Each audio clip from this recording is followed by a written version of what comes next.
sure if we can go in there or not. Let's turn around. Yeah. Turn. Okay.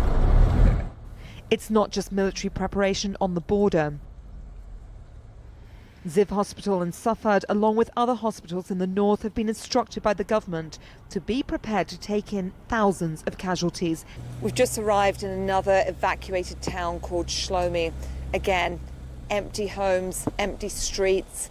And there's been fierce fighting between Israel and Hezbollah in this town. I just want to show you one of the points of territorial dispute between the two. This very large zigzagging wall Israel built 2 years ago. On the left of the wall is Israel, on the right is Lebanon, and just down south of that you have Israeli homes. And if you look along the mountainside, this burnt out area, that's where Israel has been fighting Hezbollah and trying to push them back past the ridge. And although Israel says it wants to take the diplomatic path first, it's making clear a military escalation is still on the table. Laura Khan, Al Jazeera, Northern Israel. Still ahead on Al Jazeera, we'll have more on the strikes on Houthi targets in Yemen.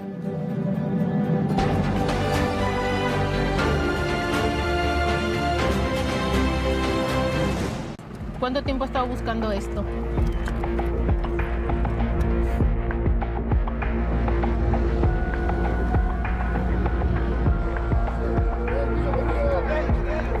Tenemos una orden judicial para allanar su vivienda y subir al tercer piso. Necesitamos verificar qué es lo que tiene en el tercer piso.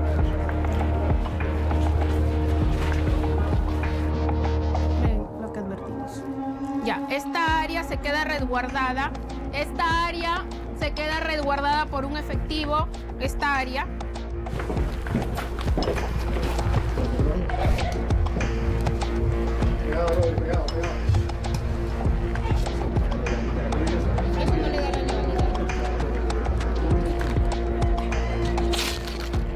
Capitán Loaiza, su teléfono incautado. Su teléfono incautado. We will never concede. It doesn't happen. Our country has had enough. We will not take it anymore. 3 years after protesters stormed the Capitol, the new race for the White House begins in Iowa as Republican candidates once again battle Trump for the nomination. Stay with Al Jazeera for the U.S. election 2024. This horse was a landmark and a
Hello again. Now more on our developing story right now. We're going to show you the latest pictures coming out of Yemen, showing the airstrikes, some of the airstrikes carried out by the US and the UK forces targeting Sana'a International Airport, that's in the capital, and the Al Dailami base. We know that strikes have been carried out in the vicinity of Hodeidah Airport as well, Kahlan Camp in Saada, and the Al Dulaimi base north of Sana'a. The Houthis have responded, saying America and Britain must be ready to pay a heavy price. Well, our diplomatic editor, James Bays, joins us now on the phone from New York. So, James, earlier, we, of course, reported earlier in the week on that UN resolution that was calling on the Houthis to stop its attacks in the Red Sea. And we've now seen the US and UK respond directly on Houthi attacks inside Yemen. This is not likely to be viewed well by UN officials, is it? No, I mean, this is very interesting, the timing of this, because, as you say, Hassan, it was just over 24 hours ago that the UN Security Council finally voted on this resolution about the situation in the Red Sea. It had been a controversial resolution drawn up by the United States. Russia had reservations about it and actually introduced 3 different amendments to the resolution. The 3 amendments didn't pass, the Russian amendments, and then when the resolution was finally voted on, there were 4 members of the Security Council who did not support it. They were Russia, China, Mozambique, and the Arab member of the Security Council, Algeria. Now, they all abstained. Russia and China, if they'd wanted, of course, they are permanent members of the Security Council and could have vetoed it. But they abstained and said that they wanted to make sure that there weren't further attacks on shipping, but they were worried that this would give a green light to the Western forces for military action. And, of course, just over 24 hours later, that is what has happened.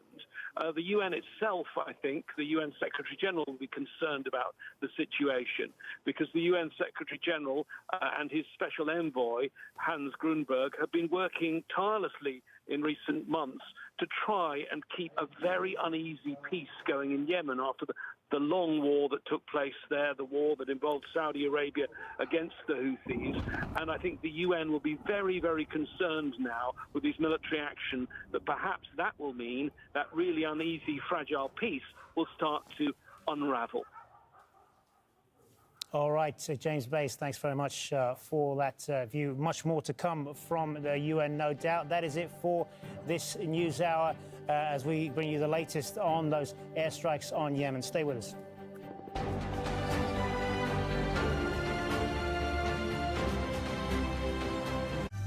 It's undisputed that 72 Muslims were massacred in the village of Malyana, India in 1987.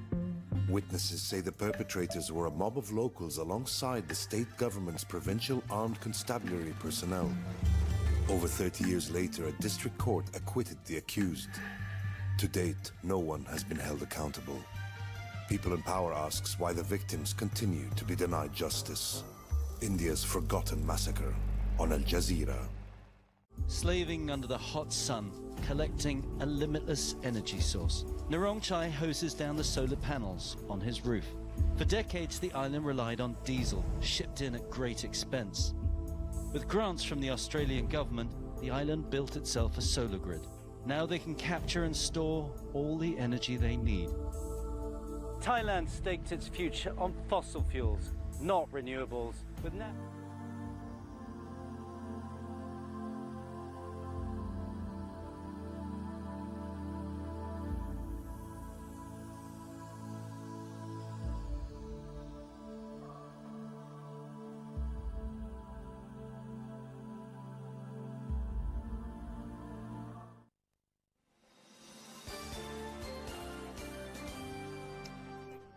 highest rate of antidepressant use in Europe. Can you imagine life without them? Nope. Their withdrawal symptoms were horrifying. And to Argentina to find out why therapy is so popular. We just dance. It's exactly the same thing as when we were babies with our mother. Mindset, changing the way you think about mental health on Al Jazeera. The US is always of interest to people all around the world. People pay attention to what goes on here, and Al Jazeera is very good at bringing the news to the world from here.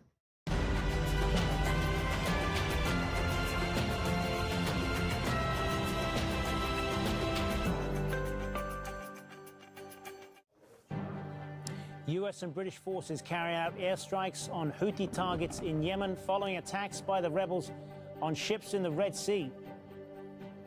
The group have already responded, saying the UK and US must be prepared to pay a heavy price.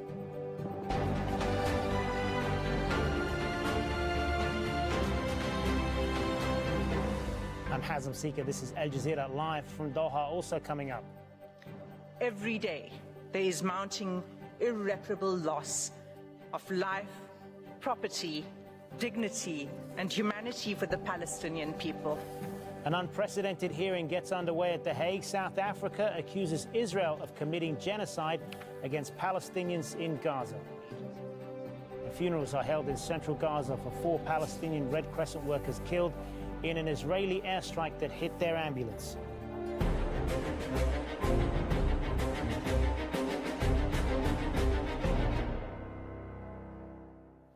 We begin with breaking news. Explosions have been reported in Yemen's capital, Sana'a, and the port city of Hodeidah. U.S. officials say American and British forces have launched strikes against targets linked to the Houthis there. It is the first time strikes have been carried out against the Iran-backed group since it started attacking ships in the Red Sea late last year. The Houthis claim they're only targeting ships linked to Israel in response to the war on Gaza. The strikes have been reported in several sites linked to the Houthi group. It includes the vicinity of the Hodeidah airport, the airport in Taiz, Kahlan camp in Saada, and El Dulaimi base north of Sana'a.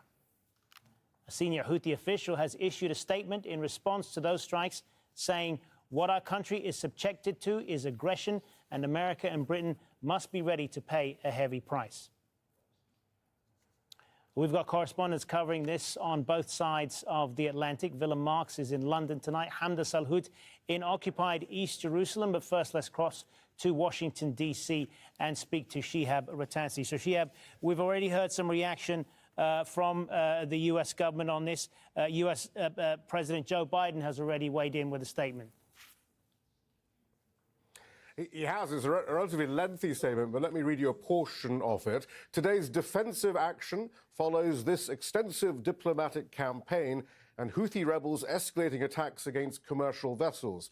These targeted strikes are a clear message that the United States and our partners will not tolerate attacks on our personnel or allow hostile actors to imperil freedom of navigation in one of the world's most commercial routes, or critical commercial routes. I will not hesitate to direct further measures to protect our people and the free flow of international commerce as necessary. But you can see that emphasis on defensive action. Actually, earlier in the statement, Biden talks of the various Houthi attacks and then ends that paragraph with a specific attack on January the 9th. Houthis launched their largest attack to date, directly targeting American ships. So that gives us a sense, perhaps, of the legal justifications that the Biden administration may attempt to use both nationally and internationally. Already members of Congress saying, wait a second, under the Constitution, only Congress can declare war. But congressional leaders, we understand, were briefed earlier before the attack. But clearly Biden there trying to suggest this is all purely defensive, imminent attack, perhaps threat, and those sorts of terms, which is what the White House traditionally uses to skirt international law and bomb different countries around the world. But Joe Biden, no plans to address the nation as he bombs yet another country in the Middle East on behalf of the U.S. And we'd heard so much from the U.S. Secretary of State over the past week, Shihab, on the need to contain this conflict and to prevent it from escalating. How should we view that in the context of what's happened overnight here? And I think that's been one of the main discussions, as there have been discussions, since early December about what the U.S. should do, and what they call the foreign policy blob here. You can see there are major discussions. Well, what difference does it make if the U.S. starts bombing the Houthis? You're not going to eradicate the Houthis, as the Israelis aren't going to eradicate Hamas. These kind of concepts have no real place in serious foreign policy. And in addition, the Houthis have made it very clear that they are taking their action specifically because they feel it's their international responsibility under international law, under the Genocide Convention, to prevent genocide and take action as they see fit and as their constituents have told them to see fit, to prevent genocide from occurring in Gaza. And what they have chosen in order to do that is to threaten ships with connections to Israel. They think it's international law too. So yeah, and that's one of the reasons why I think there was that caginess about joining Operation Prosperity Guardian in the first place. This was the maritime task force that the U.S. attempted to declare with great fanfare on December the 18th, but it turned out to be rather weak because, of the nations who joined, many of them didn't want to be named. A lot of the major allies in NATO didn't even didn't even want to be involved, and of those that did, they'd say, well, we'll give you a few people, but we're not giving you any ships. But it was precisely because there was a concern that despite the protestations and the assurances that Operation Prosperity Guardian would purely be defensive, and that was something that we heard from the Pentagon spokesperson on Thursday once again, that this would be used as some sort of idea, as some sort of sense of a coalition of the willing to try and attack the Houthis, to offensively attack the Houthis in Yemen. That's why so many didn't want to join, and that's why also, I think, why the Pentagon spokesperson just a few hours ago said, look, there may be attacks, I'm not going to speculate, on Yemen itself, but everyone has to remember that that has nothing to do with Operation Prosperity Guardian, which is purely defensive, like, you know, the highway patrol, and not offensive. That's purely a matter for individual sovereign states. Shihab Rattansi live for us there in Washington. Thank you. Let's cross over now to Willem Marks in London. So, Willem, this is something that had been telegraphed in the UK for a few days now. What's the latest that we are hearing right now from UK officials? Well, Prime Minister Rishi Sunak has released a statement in the last few minutes, much of it echoing those telegraphed statements of the last few days from people like his defence minister, talking about the Houthi militia carrying out a series of dangerous and destabilising attacks, saying the United Kingdom will always stand up for freedom of navigation and free flow of trade. He described these strikes as limited, necessary and proportionate action in self-defense, talked about it being alongside the United States. And of course, in terms of the details, it seems like, according to the Reuters news agency, there were 4 RAF, Royal Air Force jets involved in this, supported by refueling tankers. They sent guided bombs towards 2 Houthi facilities. So it seems, in the context of these wider attacks, the vast majority have been targeted by US missiles. And in terms of the political implications of all of this for Prime Minister Rishi Sunak?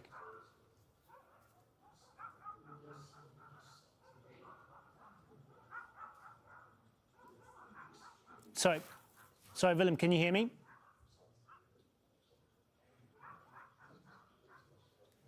Okay, looks like we've lost Willem there. Apologies for that. Handa Salhoud is live for us now in occupied East Jerusalem.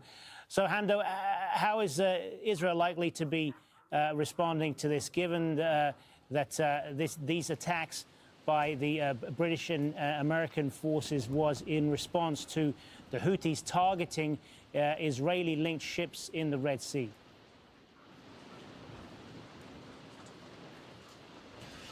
No response from the Israeli government at this hour, but it is sure to be known that the Israelis will be on high alert for any sort of retaliation from the Houthis. Remember that there have been several types of projectiles and missiles that have been launched on the southern city of Eilat. Additionally, drones have been launched there, intercepted by the Iron Dome missile defense system. We've been hearing a lot about Yemen and the Houthis from Israeli officials over the last several months. We've been hearing from the Prime Minister, who said that the issue of international shipping and the safety of those routes is an international issue. It is not just an Israeli issue, even though the Houthis said that they were going to target any ship coming to or from Israel, any ship that was owned by an Israeli, or any ship that had Israelis on it.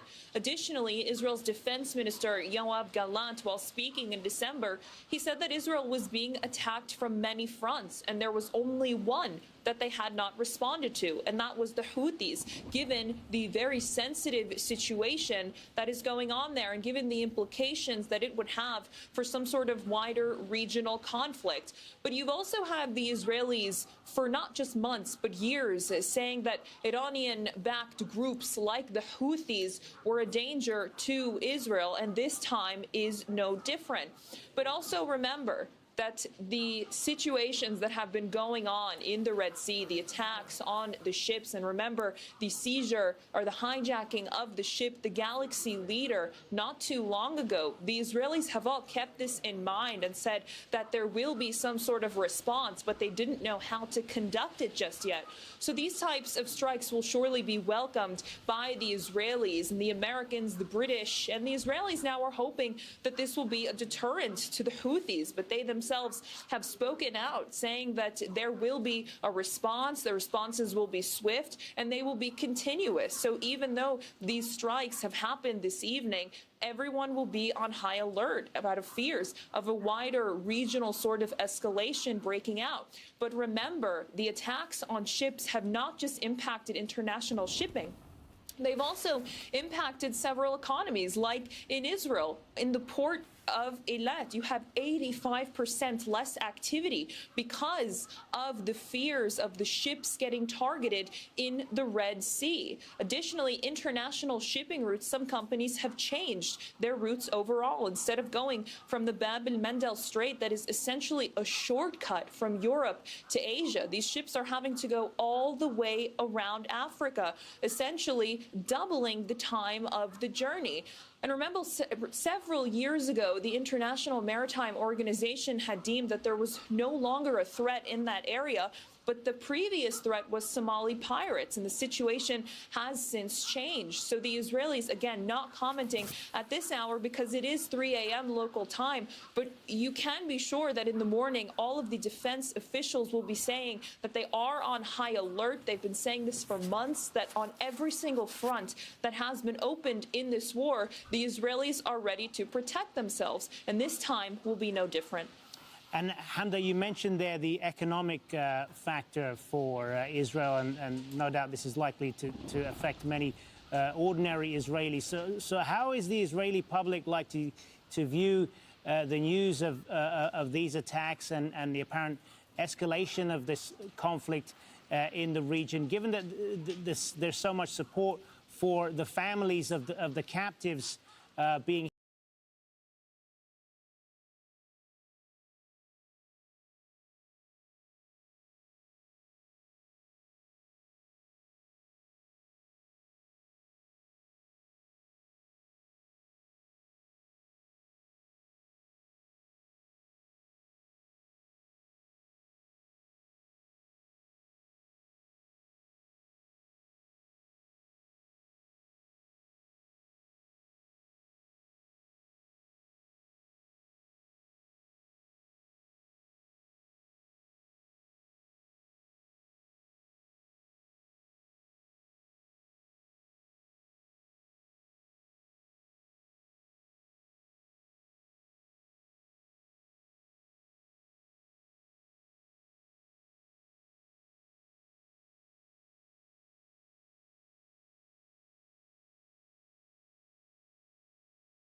lows.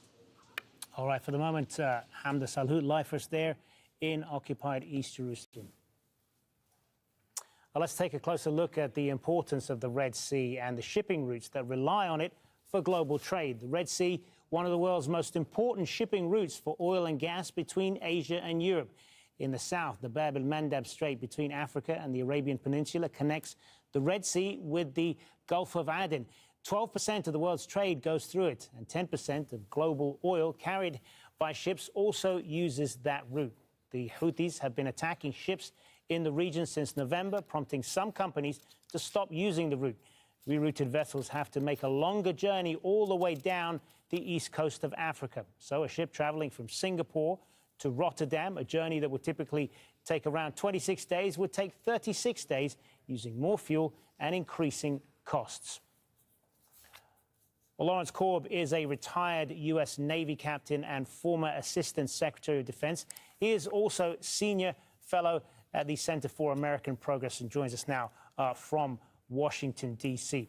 Good to have you with us. So let me ask you, how do you view these attacks and the news of these attacks in Yemen by US and UK forces? Is this going to improve the situation, or is it likely to risk making things worse? I think it will improve the situation because these attacks have been going on, as you mentioned, since November. The United States has put a group of countries together, but they haven't done anything to stop the attacks. And recently you had the Houthis firing on American helicopters. So I think the United States basically wanted to do two things: send a signal to the Houthis and not do it themselves. That's why they got the UK to join us here, so it doesn't look like just a unified American operation. And then they have about 5 other countries have provided navies, their navies, including Bahrain, to this operation, in addition to Project Sing, the other project where they have another 30 ships. And what will these attacks be doing or attempting to do in terms of degrading the Houthis' abilities to continue to carry out these attacks on ships in the Red Sea? Well, I think if you look at the targets today, there are things in there that they use to, get the capability to launch the attack. So they primarily went after military targets, and to make it very, very hard for them to, continue to have the attacks, which they've had probably some 30 attacks since they started this in November. And it also, I think, sends a signal to Iran to tell the Houthis that let's pull back, because the last thing we want to do is see this thing get out of hand. And you have a situation where Iran had to try and respond after we killed Soleimani 4 years ago. How do you, since you bring it up, how do you view Iran's relationship with the Houthis? Are they a complete proxy of Iran, or do they act independently of them? Well, I think they have some independence. But by and large, basically, if it wasn't for Iran, the Houthis would have lost the war to the Saudis, who were then aided by the United States. So I think the Iranians can tell them, don't do this, or they also would not give them the capability. But what the Iranians have done, just like with Hamas, they've given them the capability. They didn't give them the exact order to start it. But by and large, they gave them the capability, and I think that's what they did with the Houthis. So I don't think they'll continue to do that. And it also sends a signal to the Hezbollah that last thing you want to do is start on the northern front in Gaza. And don't forget, we have an aircraft carrier up there too, just like we have the one down in the Red Sea area. How likely is it that the Houthis will continue to respond with attacks on the Red Sea ships to the level that they have been able to, particularly given the fact that they have said from all of their statements that this will not deter them at all? Well, I think two things. One, if they do have the attacks, they're not going to go the same level that they had before. And they might have a smaller attack or a limited attack, and then see if they get more of a response. And I think if they do, that will stop them from continuing to do it. Just like the attacks on the American troops in Iraq and Syria, when we retaliate, they usually then slow down after we attack them. And this week we killed one of the Iranian leaders of those attacks. Good to get your perspective on this, Lawrence Korb. Thanks very much for being with us. Thank you for having me. I will bring you more on the story out of Yemen as we get it. But first, let's turn for now to The Hague, where a landmark legal case has begun at the International Court of Justice, South Africa, laying out a detailed case accusing Israel of committing genocide in Gaza. It calls Israel's military campaign a long and systematic pattern of intentional genocidal acts meant to displace and kill Palestinians. Steph Vasson reports from the Peace Palace in The Hague. Step by step, layer by layer, the South African legal team unfolded what's been described as a historic case in front of 17 judges of the International Court of Justice. It said genocidal acts like Israel's mass killings in Gaza form just one part of the crimes perpetrated against the Palestinian people since 1948. This killing is nothing short of destruction of Palestinian life. It is inflicted deliberately. No one is spared, not even newborn babies. The devastation, we submit, is intended to and has laid waste to Gaza beyond any acceptable, legal, let alone humane justification. In order to establish intent, South Africa's lawyers say the court has the benefit of simply being able to listen to the words of the Israeli leadership. Israel's political leaders, military commanders, and persons holding official positions have systematically and in explicit terms declared their genocidal intent. Their messages filtering down into the rank and file of the Israeli army, singing proudly.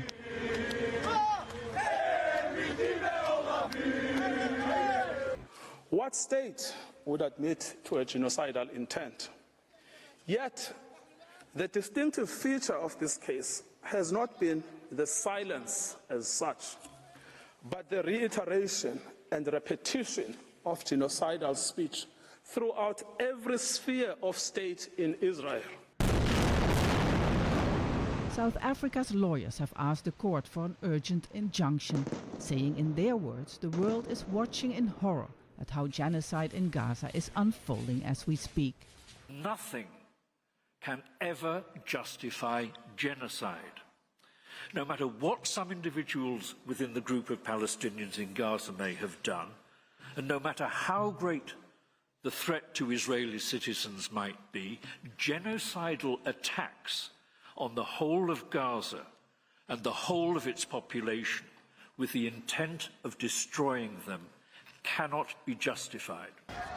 The genocide case will possibly take years to finalize, and people in Gaza don't have the luxury to wait.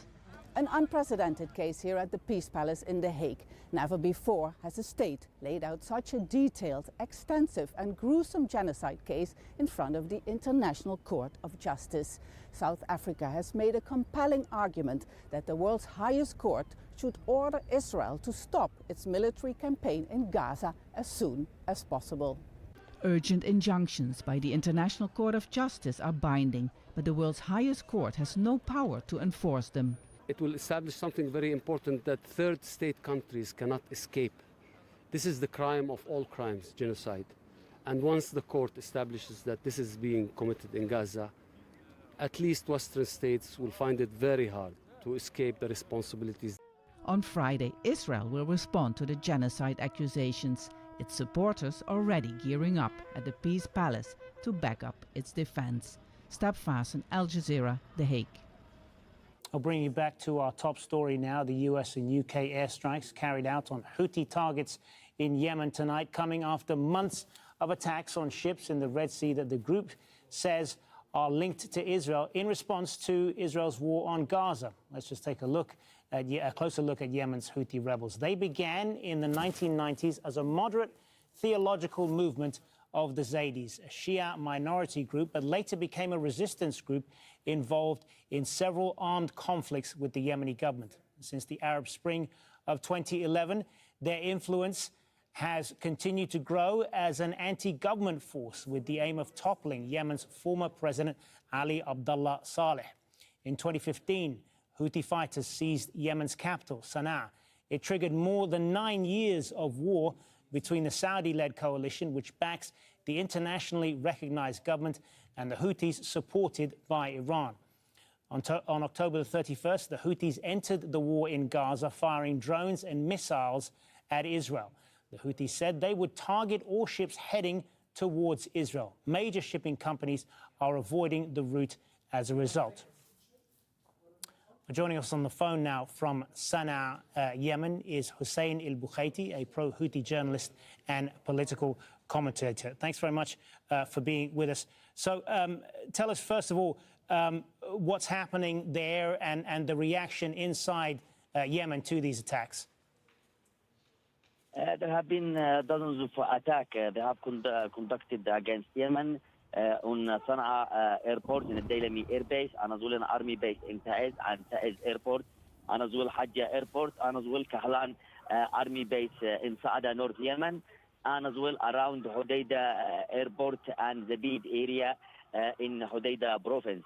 The response of Yemen about this attack, Abdul Malik al-Houthi, leader of Ansarullah, has said yesterday that any attack that will be conducted against Yemen, they said that the Yemeni response will be bigger than the last response when they have launched an attack against U.S. ship using 24 drones and ballistic missiles and cruise missiles. So he has said yesterday that they will be a bigger attack, and there are reports circulating at this moment in Sana'a that Yemeni army is not confirmed yet. The Yemeni army has conducted a massive attack with dozens of ballistic missiles and cruise missiles and as well drones against U.S.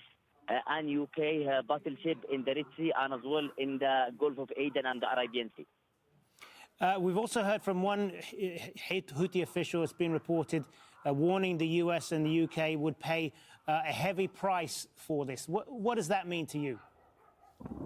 I think now it will be as the warning they have been sent before from Yemeni army, that now all shipping, either commercial ship or battleship belong to the United States and UK, will come under attack exactly the same way that the Israeli-linked ship has come under attack before. And let me make it clear that the Yemeni have said many times, this attack can stop in a matter of minutes if United States and UK and as well as the Zionist state of Israel, as they say, would allow food and medicine and fuel and water to enter Gaza. They want this humanitarian crisis to stop and the genocide to stop in Gaza. And we've seen that United States actually have formed the so-called prosperity guardian. Actually, they call it here in Sana'a the genocide guardian, because it is all to stop the blockade formed in Yemen against Israeli ships.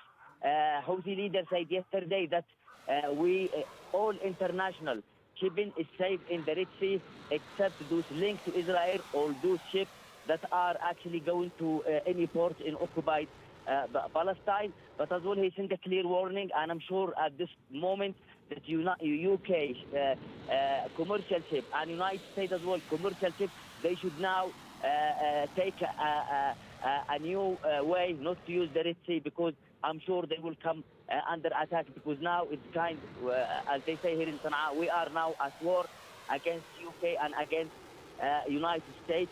They said in the last 9 years, Yemen has been under a blockade and a war conducted by Saudi and United Arab Emirates coalition on behalf of US and UK. And they said at this moment, we are facing United States and UK directly. And I want to assure you that who control the land in the Red Sea is the one who has actually the upper hand to target United States battleship or United States and UK commercial. Well, the Houthi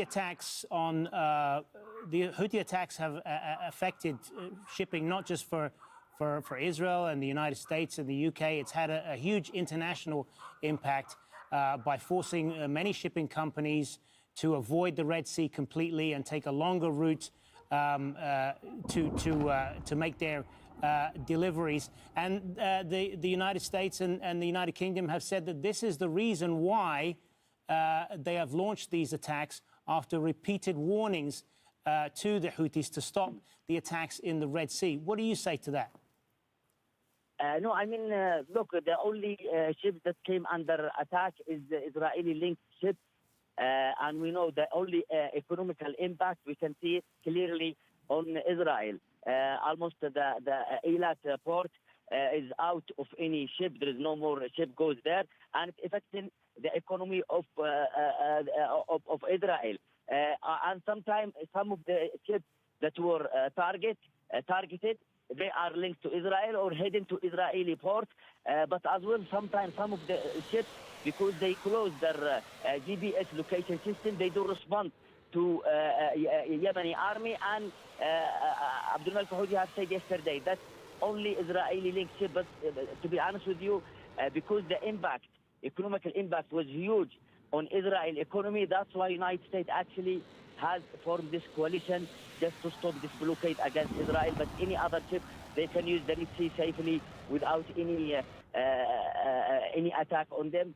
But I'm sure now the UK shipping and as well US shipping after those attacks could come under target in the coming hours or in the coming days.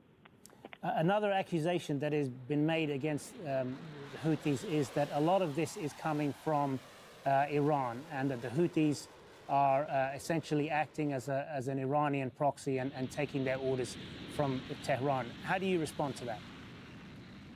I mean, they have been saying that for the last 9 years of Saudi and United Arab Emirates coalition and war against Yemen. This is always, they just trying to find an scapegoat and to blame Iran. But believe me, that Yemen will not actually take this huge and major step because just Iran have said so. Of course, Iran is supporting Yemen politically and as well through the media, and there could be some support in a kind of information regarding military-wide.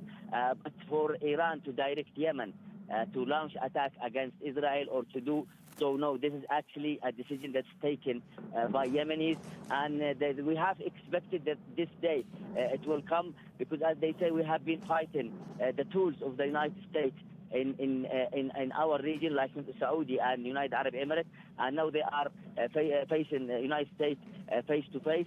But I just want to assure you as well, here in Sana'a, they have sent a huge warning as well to countries around Yemen, that any country that will allow United States to conduct attack against Yemen using United States bases as an example, either in Saudi Arabia or Bahrain or Qatar or Kuwait or United Arab Emirates, if any of those countries will allow their land to be used to launch attack against Yemen, they said clearly that we will target those bases, we will target all oil fields and gas fields on those countries, and as well we will target all their shipping in the Red Sea, because Yemen will not allow United States use those countries as a safeguard to target Yemen. But if the United States is only launching its war against Yemen from their ships in the Red Sea or in other areas, this means the attack from Yemen will only be against those ships and any ship that links to it. Hussein al-Bukhaiti, thank you for your time. Now, still ahead on Al Jazeera, we visit the ghost towns along Israel's northern border with Lebanon, where thousands have been told they may not be able to return home.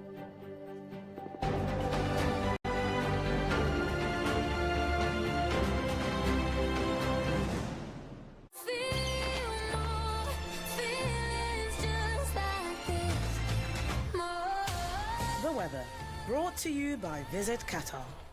Hello, the winter storms are coming thick and fast across North America now. No sooner does one make its way away from the eastern seaboard, here comes the next one, and there's more where that came from. Areas of low pressure just diving in from west to east. And behind these weather systems, there's some bitterly cold air in place. Minus 31, that's the top temperature in Calgary for Friday afternoon. Cold enough in Denver at 3 degrees Celsius. There's an 8 there for Dallas. So we've got a little bit of warmth. We're just drawing up out of the Gulf of Mexico for the time being. Dallas getting up to around 14 Celsius on Saturday. Make the most of it.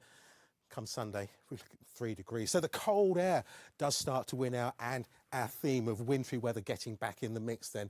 Where it's milder down towards the south, we're looking at more violent storms, heavy rain, potential for flooding, damaging winds and the odd tornado. Northern flank of that, there we go, with more snow making its way through, running across the lakes into that eastern side of Canada. Moves through pretty quickly. That's about the only consolation I can offer you, really. 13 Celsius there in New York, and more wintry weather as we go into the early part of next week. Across the Caribbean, where we have some wet weather just clipping the far north of the region, but for most it's fine and dry. You might just catch the odd shower over towards the Eastern Islands. The weather, brought to you by Visit Qatar. In Mexico's border cities, the stark impact of drug trafficking unfolds. On one side, the world's largest consumer of narcotics. On the other, lives being sacrificed to meet the demand. Under-resourced and under pressure, a forensic investigator and her team piece together evidence as they grapple with the relentless cycle of homicides. Blood on Our Side, a witness documentary on Al Jazeera.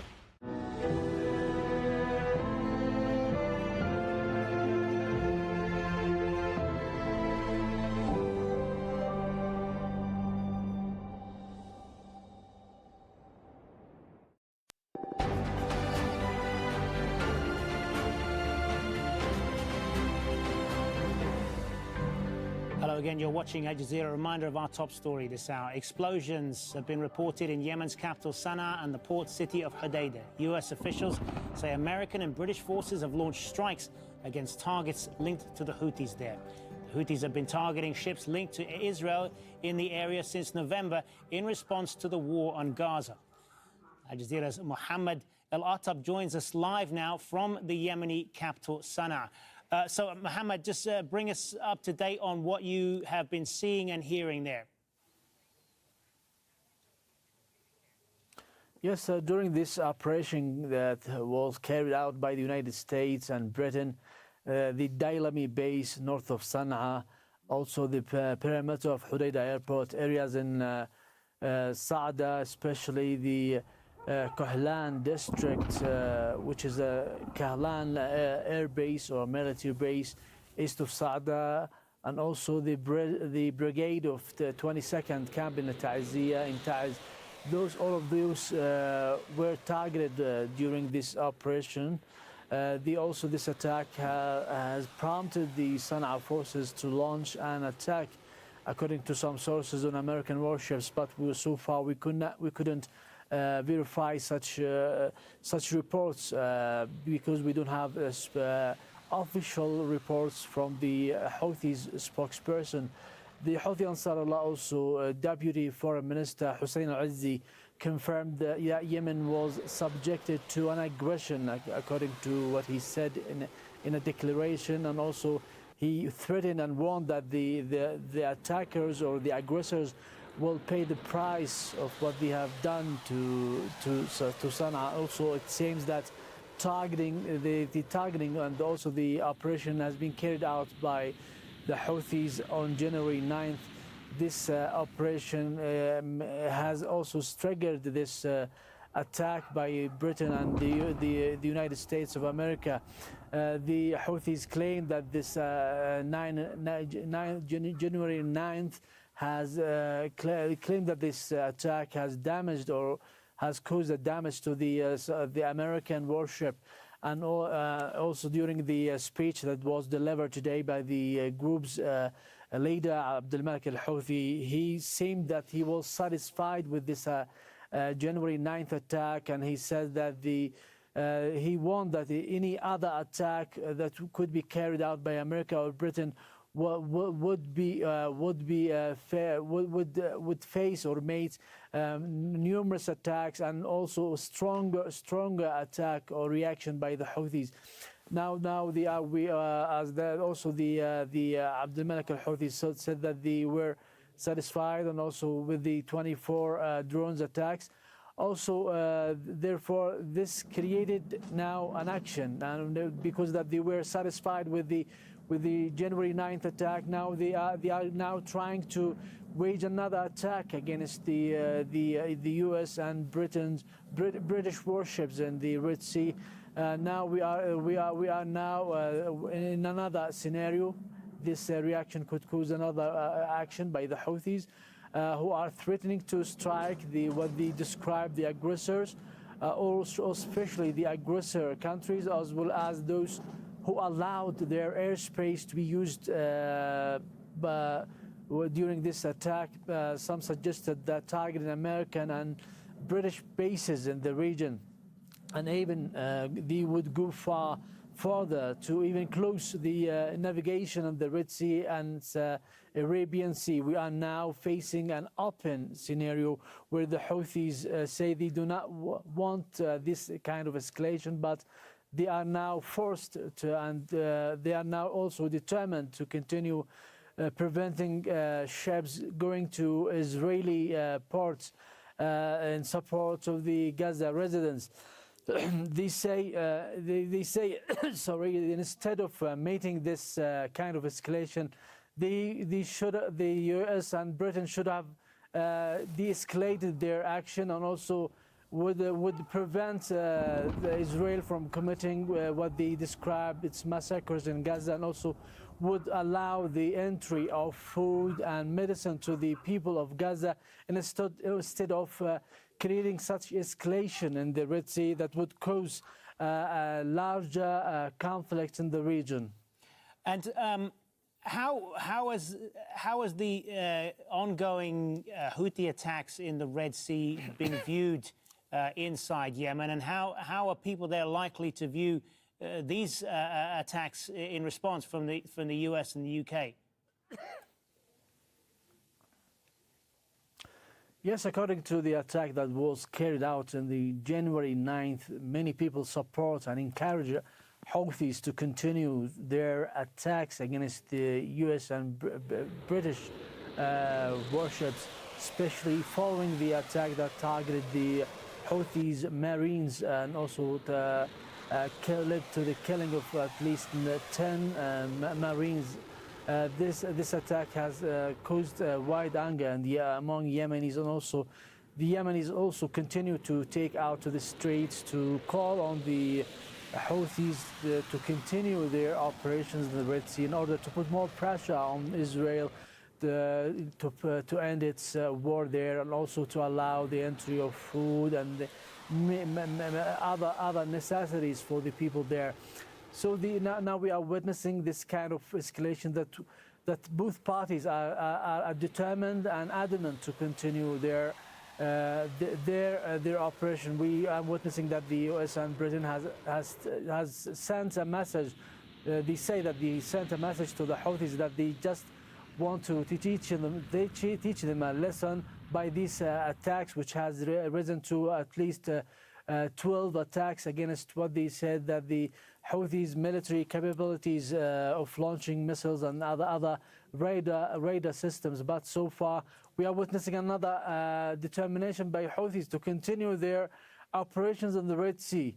So what's going next? We could witness larger conflicts in the region of the Red Sea, which is an important route for ships and also for nearly 70% of the international trade. Mohammed Al-Atab in Sana'a, thank you very much. Well, let's take another look at where these attacks have been carried out tonight. Strikes reported in multiple sites linked to the Houthi group. Those include the vicinity of the Hodeidah airport, the airport in Taiz, the Mar Kahlan camp in Saada, and the El Dulaimi base north of Sana'a. Let's speak now to Willem Marks, who is in London for us. So, Willem, the UK joining the US on this mission, and this is something that had been flagged up for several days now, and we are seeing the result of it. We are, and just to give you some more details on locations, we've been getting some from the British Ministry of Defence in the last half an hour or so, talking about the two locations where their guided missiles have been striking. They say Bani in the northwest of Yemen. They say that's an area where both reconnaissance and attack drones were being launched from against shipping in the Red Sea.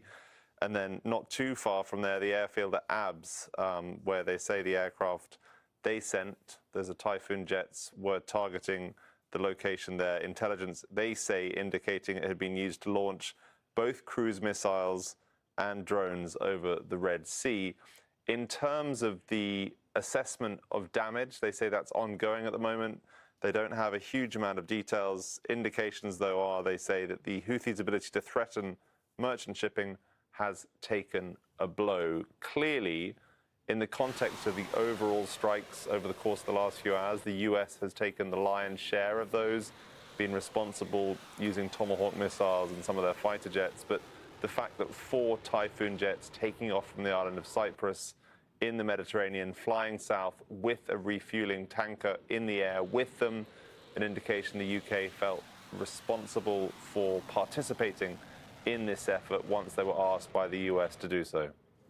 And in terms of the British participation in this, how significant a moment is this for British Prime Minister Rishi Sunak, who's been in that job for a little over a year and has an election coming up likely towards the end of this year? He's had a very difficult time in office. I don't think anyone, including himself, would dispute that. And in particular, over the past week or so, there's been a huge amount of pressure on him from a variety of directions on immigration policy, as well as a long-running scandal over the country's post office. In terms of his decision-making today, he's been in discussions with his Foreign Secretary, the former Prime Minister David Cameron, about this process. He's been briefing members not only of his own party, but also of the opposition party. But there has been pushback from some pretty high-profile opposition politicians here, the leader of the Scottish National Party, as well as one of the top people inside the Liberal Democrat Party, Layla Moran, their Foreign Affairs spokesperson, saying that he has a responsibility to come before Parliament and explain his choices, his decision-making.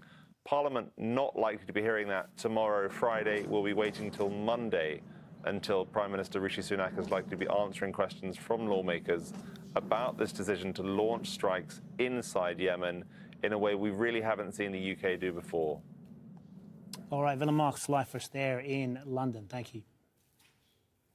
Now, the attacks in Yemen come days after the UN Security Council passed a resolution demanding the Houthis end attacks on ships in the Red Sea. James Bays has more from New York. It was just over 24 hours ago that the UN Security Council finally voted on this resolution about the situation in the Red Sea. It had been a controversial resolution drawn up by the United States. Russia had reservations about it and actually introduced 3 different amendments to their resolution. The amendments, the 3 amendments, didn't pass, the Russian amendments. And then when the resolution was finally voted on, there were 4 members of the Security Council who did not support it. They were Russia, China, Mozambique, and the Arab member of the Security Council, Algeria. Now, they all abstained. Russia and China, if they'd wanted, of course, they are permanent members of the Security Council and could have vetoed it. But they abstained and said that they wanted to make sure that there weren't further attacks on shipping, but they were worried that this would give a green light to the Western forces for military action. And of course, just over 24 hours later, that is what has happened. The UN itself, I think, the UN Secretary General will be concerned about the situation because the UN Secretary General and his special envoy, Hans Grunberg, have been working tirelessly in recent months to try and keep a very uneasy peace going in Yemen after the long war that took place there, the war that involved Saudi Arabia against the Houthis. And I think the UN will be very, very concerned now with this military action that perhaps that will mean that really uneasy, fragile peace will start to unravel.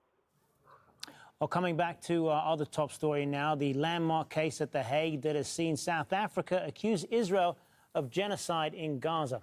Palestinians in Gaza say they have mixed feelings about the court hearing. Some feel hopeful and proud of South Africa for bringing their case to the International Court of Justice, while others say they've lost faith in the world's legal systems. What is going on in Gaza right now must revitalize the international institutions and must reactivate the role of the international system. The world must investigate what has been done in Gaza. Taking this matter to the court gives our citizens confidence that there are few people in the world who still believe in justice. I hope as a Palestinian citizen living in Gaza for a decision in favour of the Palestinians. In reality, we haven't yet found any decision that can help us to return to North Gaza or to bring a change to our real life. The situation here in Rafah is miserable. Women and children are the ones who suffer the most. We want the International Court of Justice to help us and to stop the Israeli genocide against the Palestinians.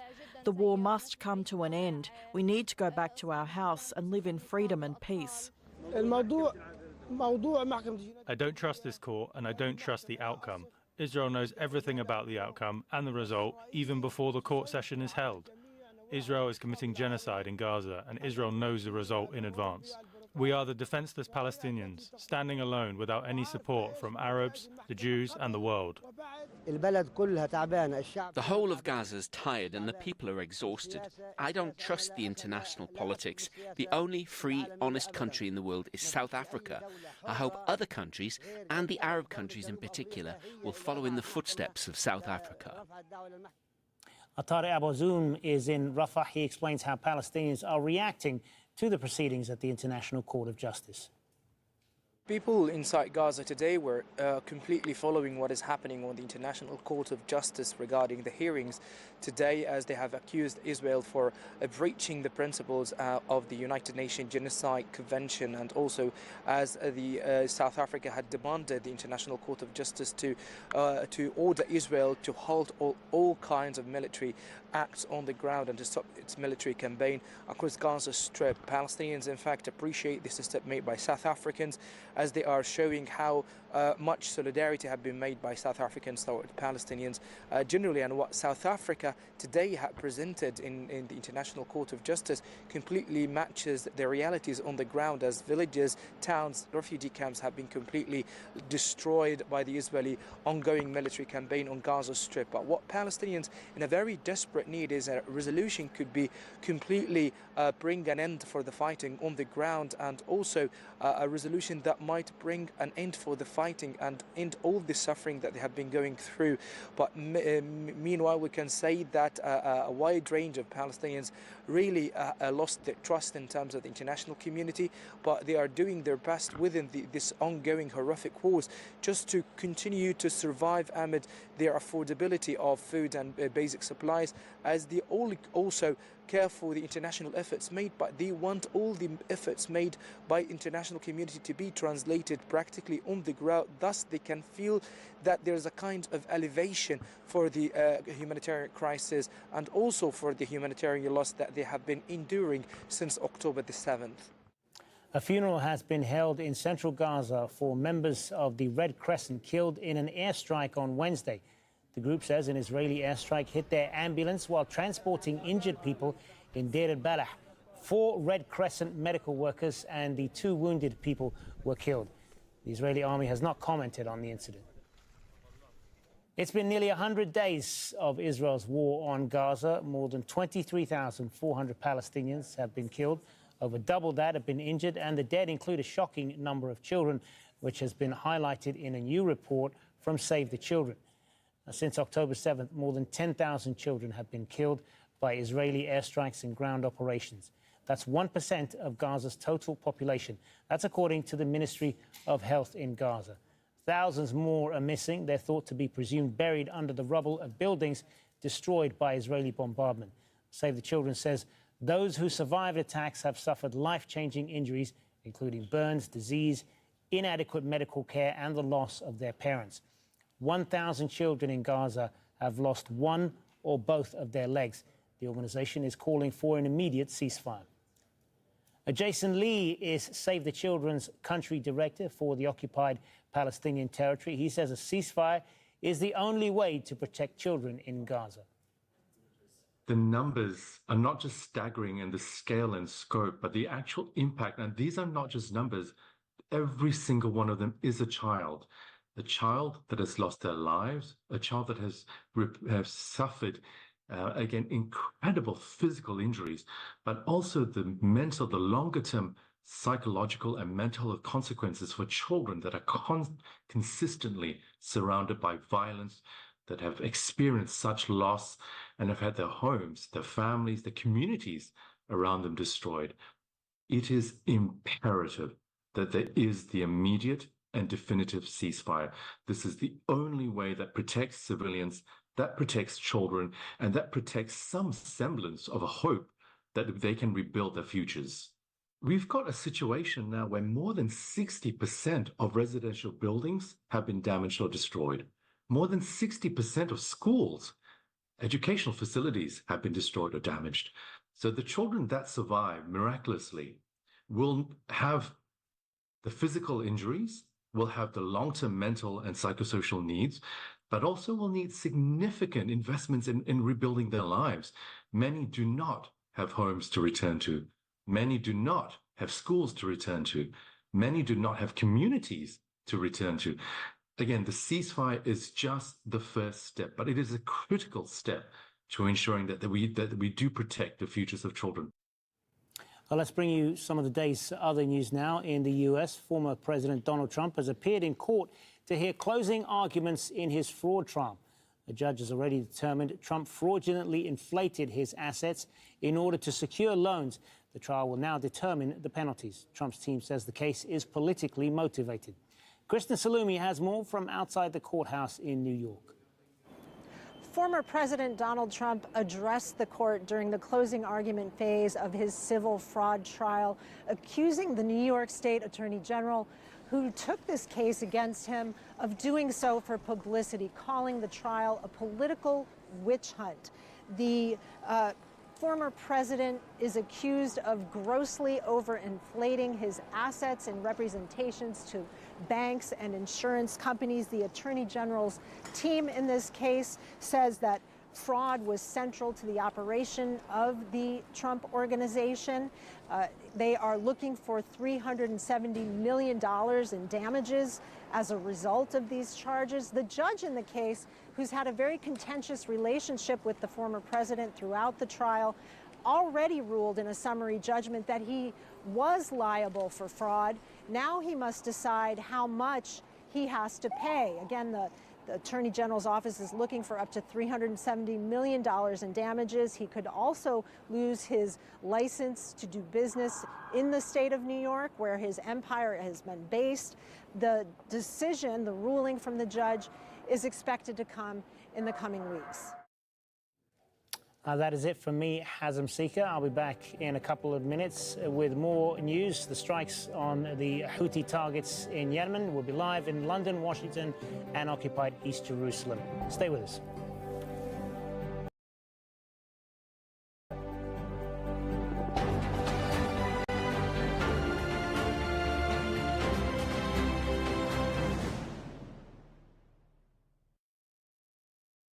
It is a tenet of journalism to produce objective news coverage. Many parts of Israeli media are effectively engaging in propaganda for genocide. What the Israeli military was telling us does not fit in with what evidence they have so far. And yet, on the fringes of Israeli public discourse, anti-war voices persist. They are calling us traitors. The Listening Post covers how the news is covered. Watch this space for where this story goes next. We will never concede. It doesn't happen. Our country has had enough. We will not take it anymore. 3 years after protesters stormed the Capitol, the new race for the White House begins in Iowa as Republican candidates once again battle Trump for the nomination. Stay with Al Jazeera for the U.S. election 2024. In unsettled times, Upfront takes on the big issues. There is a context to what is happening now. It is a context of repression, occupation, and apartheid. Unflinching questions, rigorous debate. The reality today is that another ethnic cleansing is taking place in Gaza. Nothing goes into Gaza without Israel's permission. Nothing leaves Gaza without Israel's permission. Allow me to push back for a moment. Demanding a ceasefire, demanding an end to the root causes of all of this violence. Upfront on Al Jazeera.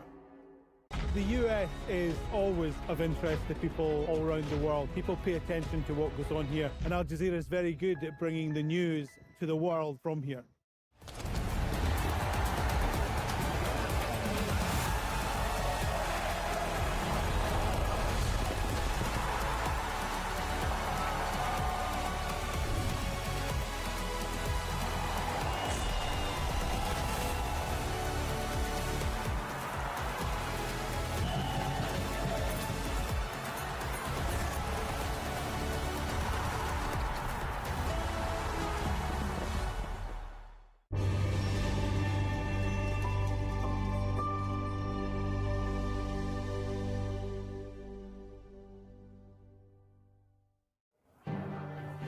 The US and British forces carry out airstrikes on Houthi targets in Yemen following attacks by rebels on ships in the Red Sea. The group have already responded, saying the UK and US must be prepared to pay a heavy price.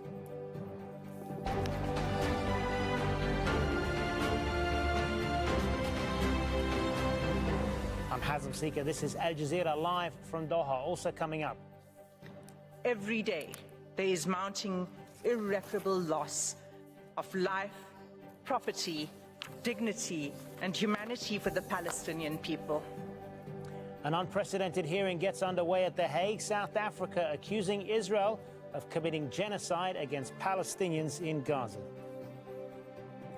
And funerals are held in central Gaza for 4 Palestinian Red Crescent workers killed in an Israeli airstrike that hit their ambulance.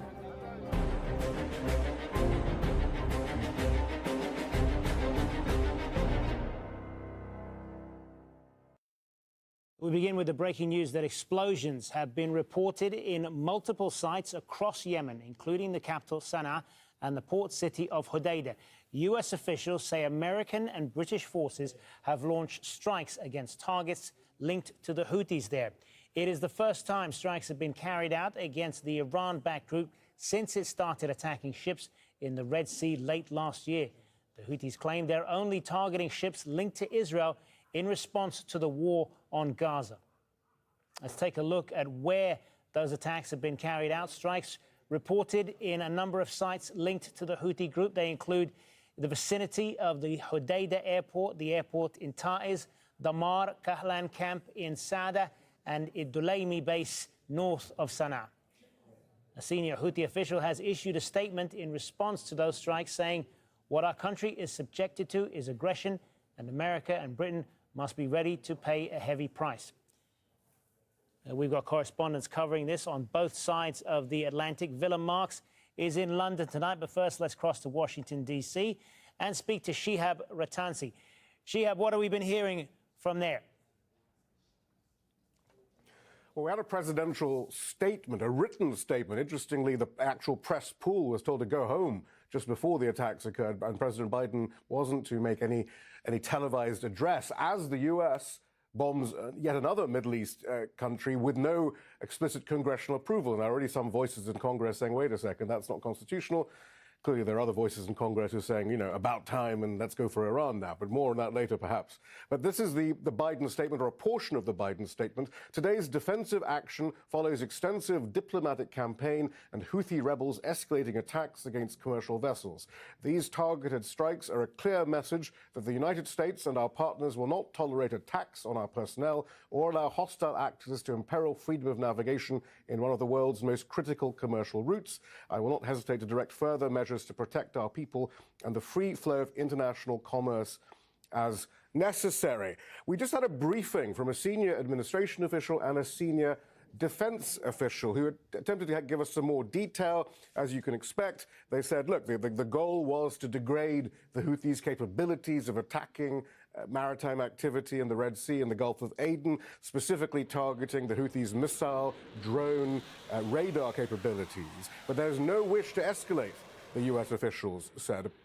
We were also given more of a timeline of how we got to this point, including the fact that President Biden had been deeply involved since the attacks began, and in fact had drawn up and asked, rather, his national security team to draw up various options for attacking the Houthis. Amongst them was what occurred in the last few hours. But he did not go with any of those options, and in fact that's when this supposed last warning occurred on January the 3rd, if you remember. There was a statement from the US and some of its allies saying the Houthis would bear responsibility for continued attacks. That then changed on January the 9th with what they describe as the largest Houthi attack, specifically targeting U.S. vessels. And that's actually also a theme constantly in the White House comments, that the U.S. was targeted. This is defensive. So they're saying after that, the president gave the go-ahead to his national security team to take this option that we saw in the last few hours because, you know, it was for the defense of the waterways. Now, interestingly, though, and very briefly, there were a few questions asked, and they were quite pointed, actually, interestingly. First of all, was only the UK the only nation that agreed to also take part in these military strikes? The answer was, well, we're not going into the consultation process. Have you degraded any Houthi operational ability? Well, we can't tell you because of operational security.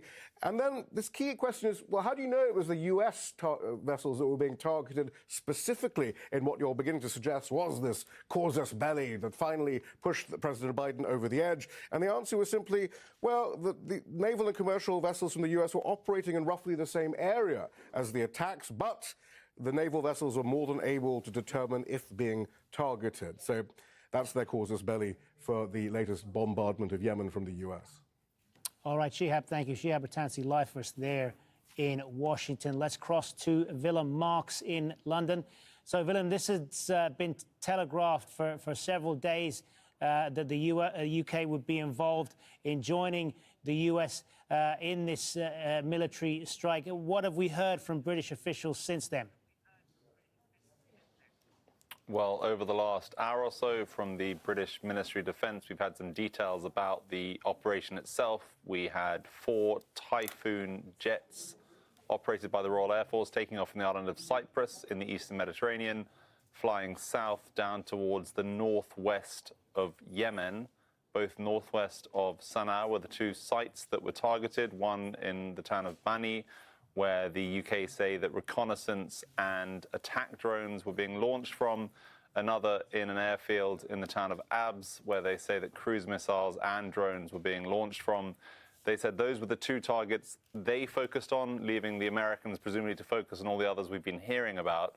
In terms of what they've been trying to assess since those strikes were completed, they say they don't have a huge amount of detail about how degraded those were.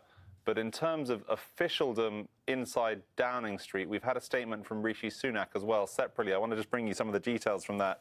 He's been talking about the Houthi actions being reckless, that they've continued despite, quote, repeated warnings. And he essentially said the UK could not stand for this any longer. They took action in self-defense alongside the US, and the aim was to degrade Houthi military capabilities and protect global shipping. What they can't tell you, though, is quite how degraded those capabilities have been. And so it'll be very interesting over the next few days, of course, to see the response from the Houthis in north and west Yemen. And in terms of the response in the UK, Willem, this is a hugely significant moment for British Prime Minister Rishi Sunak. How much pushback is he likely to get, given the fears about the escalation of this conflict and the ongoing calls for a ceasefire in Gaza? So he's had, obviously, challenges. In some ways, he's inherited some of the foreign policy of his predecessors in places like Ukraine. The attacks on October 7th by Hamas inside Israel created a fresh headache for him and many other leaders, of course, despite the human tragedy in the region itself.